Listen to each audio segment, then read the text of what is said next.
So this is the explanation for the amazing triumph I did.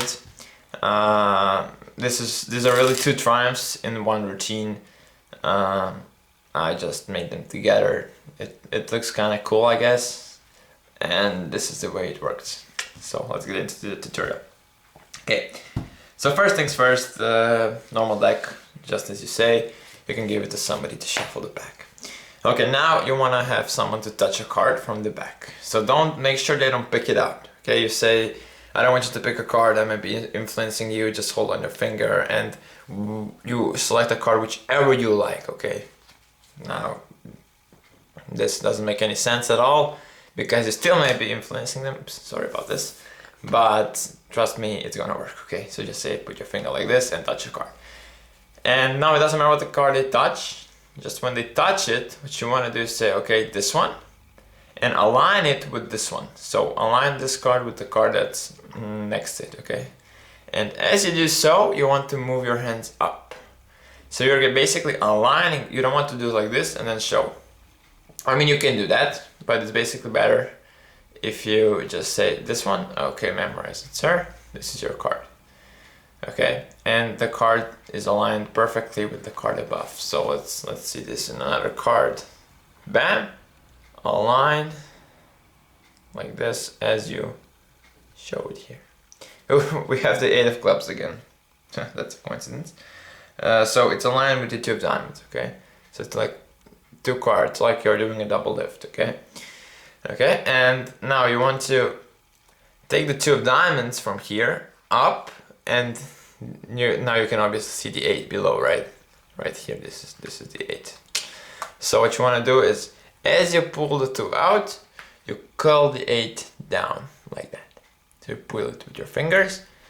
The only 2 will be seen then, and then you just control the 8 easily to the bottom and say, we'll leave your card sticking out. Let's push it in, and that's it. One more time faster. Bam, this is the card, okay.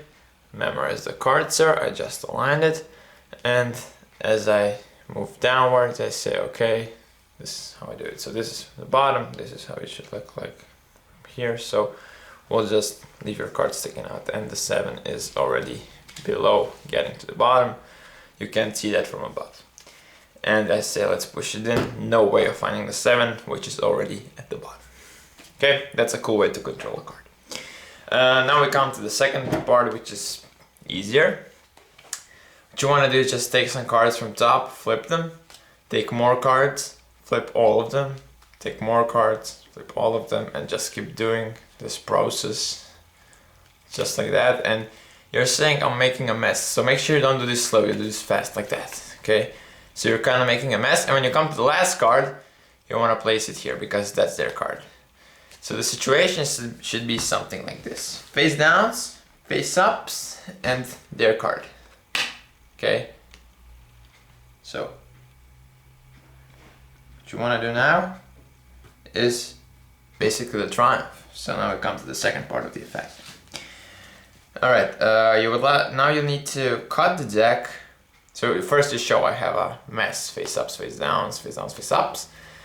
You want to cut the deck exactly where the 2 halves meet. So if you have bicycle cards, there should be a natural break. If you don't, it doesn't really matter. You just riffle down until you see a face down card. So let me show you, okay?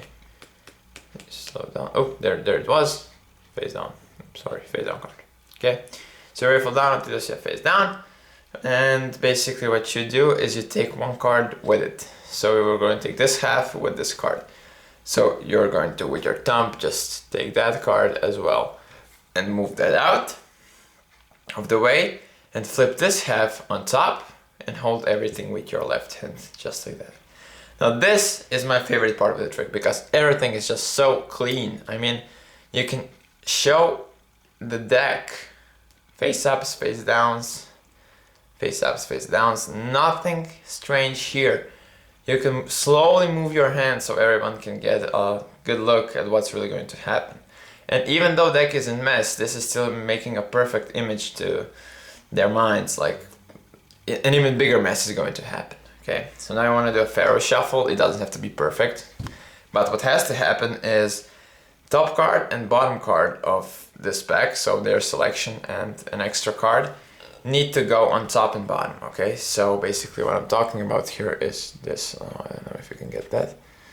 Okay, that's it, okay? So this is not a perfect pharaoh, and it doesn't have to be, okay? So you just do it like that, okay? So bottom and top card stay, okay? And you want to shuffle that through, show it one more time that the cards are shuffled together, and simply push them through very cleanly, just like that. Situation check. Face down, selection, face up, random card, and the rest of the cards are all facing up. People are thinking this is like a huge mess, there is no way of finding the cards, so this is why this trick is so impressive. What you want to do next is you say, okay, we have a mess, and you could do a swing cut. Flip this top portion over. Okay, so one more time. You say we have face down, then you say face up, face up. What you did now is you just turn the deck over. So basically it's the same effect as this. But you also showed that there is a huge mess. So face down, face up, face up. I mean, there's no way I can find your card. And that's just pretty awesome. Because they really think there is no way. At this point you wanna, so you're now facing the random card and their selection is on top. At this point you want to take the bottom card over here and move your thumb like this. So this is the grip. Now you riffle down half and say, look, I have face down, flip that half over, face down again, and it's gonna come on your thumb. So basically you're going to pick this king of hearts up with all of these face up cards. So you're just going to get it here and then flip rest of the cards on top. And the only card turned should be 7 of diamonds. Now let's repeat this entire procedure with the triumphs. Let's say the selected card is the king of hearts, okay? So I'm gonna be pretty fast this time. So you kind of flip the cards, as I already explained. You're kind of making a mess, but you're not really making a mess. You're not doing actually anything. Okay, and at this point you want to do the triumph like this. You say, watch closely, okay? I'm gonna shuffle face ups and the face downs. Bam bam, you show that. And now you clearly show that the cards are really getting shuffled up and that the mess is going to be huge. And now, swing cut, turn, flip, thumb comes here, riffle down, flip everything, add this 5 to this pack, right over there, and flip. So this is the 5 here, okay? And flip the rest of the cards on top, saying a huge mess, bam, instantly. There's only one card, the king of hearts. Thank you for watching. I hope I explained everything well. Basically, this trick requires some practice, but not a lot. It's not that hard, but it's very impressive. I can assure you that this is going to blow people's minds. Like, there was a mess, and a huge mess. You shuffled twice, so not once but twice. This is like a double triumph, so that's why I really like this version. And of course, because it's part of my version. So hope you like the effect, and yeah, you'll see me next time. Thank you for 50 likes on the last video, and there will be more videos. So see ya, and bye bye. Subscribe, like, and comment.